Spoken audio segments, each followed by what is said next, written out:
Hey guys, welcome back to the channel. Today I want to give you a quick update on something I've had on the channel for a very long time, which is this. This is my Savage 12FV in 223, which I did eventually take that Savage AccuStock, the original AccuStock. I took that off.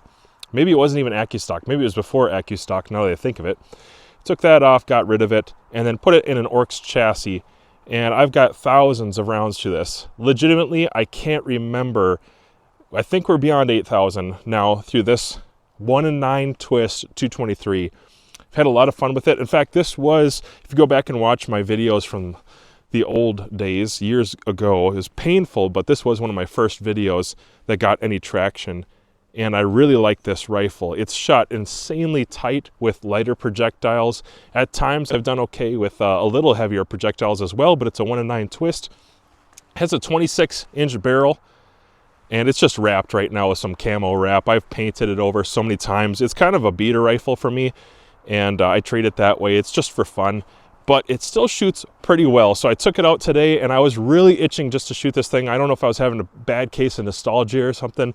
I didn't want to shoot long range today, like not true long range, not 800-900 yards. I just wanted to shoot a few hundred yards, and I took out my Savage 12FV in 223, and I'm so happy with this rifle. Now, it is a little bit shot out. That's the truth. For years, and I mean years, I was shooting almost exclusively either 50 grain VMAX or 53 grain VMAX. And then if I was shooting further, sometimes I'd shoot slightly heavier ammo. 60 grain VMAX shot really well for a while. But the throat has changed, the rifle has changed, the harmonics have not really changed, but it has changed something in what it likes. At this point, even though this was definitely right around a 3/8 MOA shooting rifle at one point with really, really good match ammo, right now it's about a 1-inch shooter, and maybe 1 1/4 if it's not, if I'm not doing my part. It might be like 1 1/4 with a 5th shot flyer kind of thing. It still shoots relatively tight. That's the impressive thing. I was actually thinking about this, and I was thinking about how good this rifle performs, considering it's had thousands of hot, fast rounds through the barrel. I'm really happy with this. I think Savage does produce a good barrel. The Savage Accu trigger, I don't know if it ever really did grow on me that much.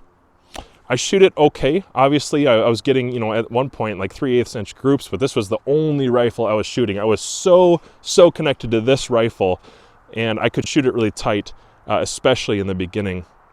At this point, I've diversified. I've shot a lot of other rifles. I prefer other triggers, but this one is set at right around a pound, and it's a little under 1.5 pounds, and it does pull pretty consistently if you can get used to that Savage blade. Obviously, moving it into the Orks chassis for a season has been really, really good for multiple reasons. Even though I'm not going to compete with this rifle because it's a 1-in-9 twist, and I don't want to shoot it beyond 600 yards very often. Even at 600 yards with small projectiles, a little bit of wind throws this off quite a bit. But I just like the Orks chassis in general. It's a really good chassis, and then having everything straight. It's a super heavy rifle the way it is. 26-inch barrel. It is a varmint contour, and then I load it up a little bit. I do not have an ARCA rail on here because, again, I'm not going to game with this more than likely.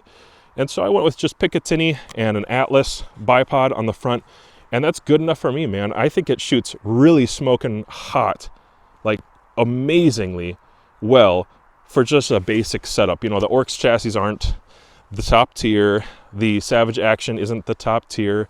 The barrel wasn't top tier. But man, did this thing shoot really well for a long time. And if it's still keeping right around an inch, 8,000 rounds in, and sometimes tighter. It does sometimes shoot a little tighter, but typically I can expect about an inch. I'm just happy with it. It's really nice being able to feed from a magazine too. That was one nice change. In the beginning, I didn't have that. When I had it in the original stock, I had to drill holes in it and get a cheek riser on there, and then I had a really low shoulder, and there's so many things about that. I wish I had started with the Orks, but I guess the point of this video is it's nice to have a starter rifle and something that you can build up and work up and then learn about precision rifles a little more. I'm not an expert in PRS or, like target rifles. I'm not an expert in those things per se, but I am learning, and this was the rifle that I learned on. I love it. So there's my channel update. Still have it around. Been shooting it a lot. I had an Adaball 5-30 on here for a long time, and right now I just had the itch, I guess, so I put on the Blackhound 30-24, great Japanese glass, and it's shooting, like I said, pretty tight today. It's a nice day to shoot. I do have, let's see, I have the Mischief Machine Bubble Lev on there. I'm using Element rings, ironically, but they're good rings. And I think that's pretty much everything that anybody else would care about. Yeah. Anyways, guys, I just wanted to give you an update. I still own it. I still shoot it. It's fantastic. It's a really good barrel. I don't even know if they're producing these anymore. You could get these through Cabela's when originally when I had purchased it, and I got it for $219, which is just crazy.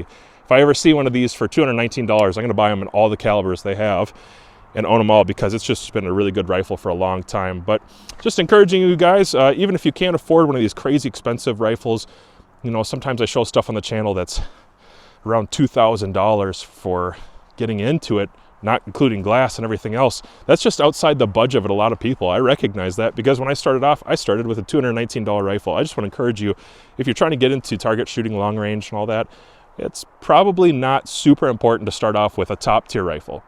Just start off with what you have, upgrade it over time, and you're going to learn the craft a lot, and I think you'll enjoy it. And you know, I just keep this around because it is that memory for me.